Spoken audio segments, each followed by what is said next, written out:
8 دروازے کھول دیے جاتے ہیں اور وہ جس سے چاہے اس میں داخل ہو جائے۔ لیکن یہ اتنا آسان نہیں ہے، آپ کو اس دعا کی قبولیت کے لیے خشوع اور خضوع کے ساتھ وضو بنانا ہوگا، لیکن آپ یہ تب تک سر انجام نہیں دے سکتے جب تک آپ اپنی نماز کے بارے میں فکر مند اور پابند نہیں۔ تاہم حکمت صرف اتنی ہے کہ اگر آپ نے اپنی نماز کی حفاظت کی تو آپ کے باقی کے معاملات بھی آسان ہو جائیں گے۔ اسی طرح روز قیامت کے بارے میں نبی صلی اللہ علیہ وآلہ وسلم نے فرمایا، جب آپ کی نماز درست ہوگی تو آپ کے باقی کے معاملات بھی آسان ہو جائیں گے، اور یہی معاملہ جنت میں داخل ہونے کے لیے بھی ہوگا۔ حضرت علی رضی اللہ تعالی عنہ فرماتے ہیں کہ آپ دیکھیں گے جنت کے دروازے لمبے ہوں گے نہ کہ چوڑے، اور ہر دروازہ دوسرے دروازے کے اوپر ہوگا تاکہ اعلیٰ درجوں کے درمیان فرق کیا جا سکے، اور امت محمدی صلی اللہ علیہ وآلہ وسلم کے لیے ایک خاص دروازہ مخصوص کیا گیا ہے۔ رحمت للعالمین صلی اللہ علیہ وآلہ وسلم نے فرمایا کہ ایک دروازہ اتنا چوڑا ہوگا جتنا فاصلہ ایک سواری کئی سالوں میں طے کر پائے گی، اور بعض روایات میں رسول اللہ صلی اللہ علیہ وآلہ وسلم نے فرمایا کہ اتنا فاصلہ ہوگا جتنا حجر اور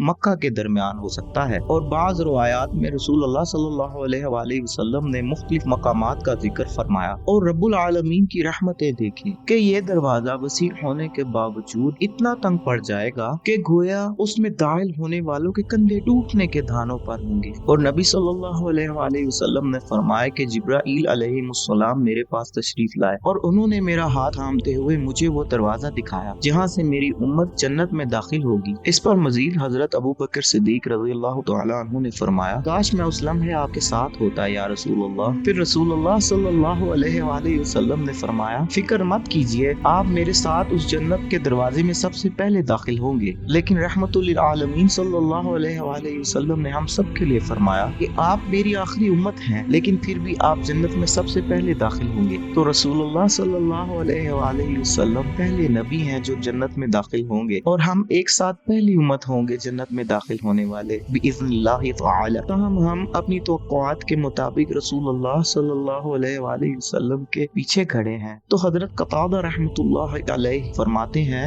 آپ سیدھا جنت کے دروازوں سے اندر تک دیکھ پائیں گے۔ رسول اللہ صلی اللہ علیہ وآلہ وسلم جنت کے دروازے کی آگے بڑھیں گے اور جنت کے دروازے پر دستک فرمائیں گے، اور رسول اللہ صلی اللہ علیہ وآلہ وسلم نے فرمایا کہ میں پہلا شخص ہوں گا جو جنت کے دروازے کی زنجیر کو تھامے گا، اور میں یہ بات فخر کیے بغیر بتا رہا ہوں۔ اور جنت کے محافظ دستک کا جواب دیں گے اور وہ فرمائیں گے، آپ کون ہیں؟ اور میں جواب دوں گا، محمد صلی اللہ علیہ وآلہ وسلم، اور وہ جواب دیں گے، خوش آمدید اے اللہ کے آخری نبی، مجھے یہ دروازہ آپ سے پہلے کسی اور پر کھولنے کی اجازت نہیں ہے۔ سو یہ نبی آخر الزمان صلی اللہ علیہ وآلہ وسلم کے لیے ہے، لیکن ہم سب کے لیے کنجیاں ہوں گی۔ اسی طرح استعاراتی انداز میں جنت کی کنجیاں ہیں لا الہ الا اللہ، لیکن علماء کا کہنا ہے کہ اس کنجی کے دندان ہمارے نیک اعمال ہیں، اور یہی دندان ہمارے عزت اور مقام کا تعین فرمائیں گی۔ اور حضرت سلمان فارسی رضی اللہ تعالی عنہ کے مطابق نبی صلی اللہ علیہ وآلہ وسلم نے ایک اور جگہ پہ فرمایا کہ ہمارے پاس پاسپورٹ ہوں گے، تو آپ جنت میں جب جائیں گے تو آپ کے پاسپورٹ کیا ہوں گے؟ تو آپ صلی اللہ علیہ وآلہ وسلم نے فرمایا، اللہ سبحانہ و تعالی آپ کو پل صراط پر پاسپورٹ عطا فرمائیں گے جس پر یہ تحریر کیا جا چکا ہوگا۔ بسم اللہ الرحمن الرحیم، هذا الكتاب من اللہ العزیز الحکیم، اللہ کے ببرکت نام کے ساتھ جو بڑے مہربان اور نہایت رحم فرمانے والے ہیں۔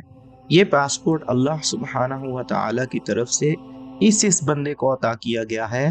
اس بندے کو تمام تر بلندیوں کے ساتھ اور ثمرات کے ساتھ جنت میں اس کے مقام تک پہنچا دو، تاہم انشاءاللہ آپ کی کنجیاں اور آپ کا پاسپورٹ آپ کے پاس ہوگا۔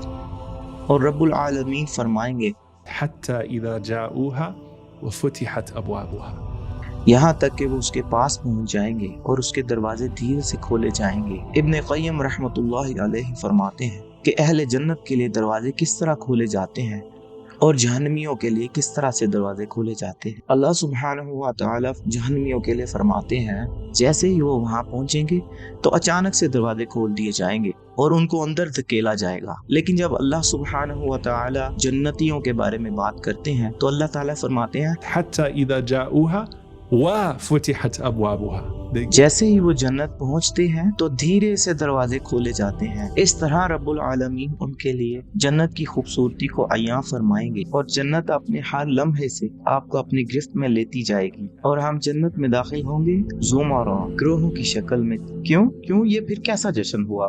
اس زندگی میں ہم حج ایک ساتھ کرتے ہیں اور ہم افطاری ایک ساتھ کرتے ہیں، پھر ہم ایک ساتھ عید کی خوشیاں بانٹتے ہیں اور ہم سب ایک ساتھ نماز با جماعت ادا فرماتے ہیں۔ تاہم ہر گروہ جنت کی طرف رواں ہوتے ایک دوسرے کو مبارکباد کے ساتھ آگے بڑھتے جائیں گے، جبکہ جہنم کے باسی جہنم کی طرف بڑھتے ایک دوسرے کو لعن طعن کرتے جائیں گے۔ تاہم ہم مختلف گروہوں میں اکٹھے رسول اللہ صلی اللہ علیہ وآلہ وسلم، ان کے اصحاب رضی اللہ تعالی عنہ اور ان کے اہل و عیال اہل البیت کے پیچھے موجود ہوں گے، جیسے کہ ہم اس زندگی میں ان کی اطاعت کر رہے ہیں انشاءاللہ۔ آپ کے لیے اگر آپ چاہتے ہیں کہ جنت کے دروازے پر دستک دیں اور فرشتہ آپ کا نام پکارے، نبی صلی اللہ علیہ وآلہ وسلم نے فرمایا بے شک ایک فرشتہ جنت کے دروازوں میں سے ایک دروازے پر موجود ہے اور وہ فرماتا ہے من يقرض اليوم يجزى غدا۔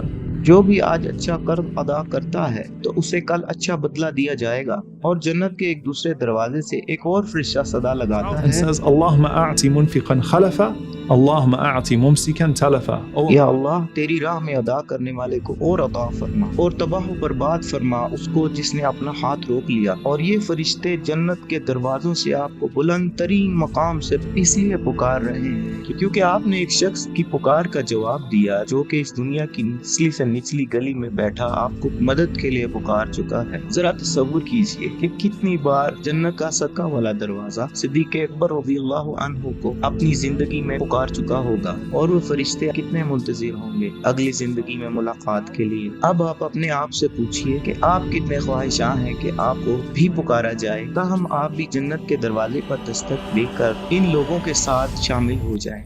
یا ایتھا النفس المطمئنہ ارجعی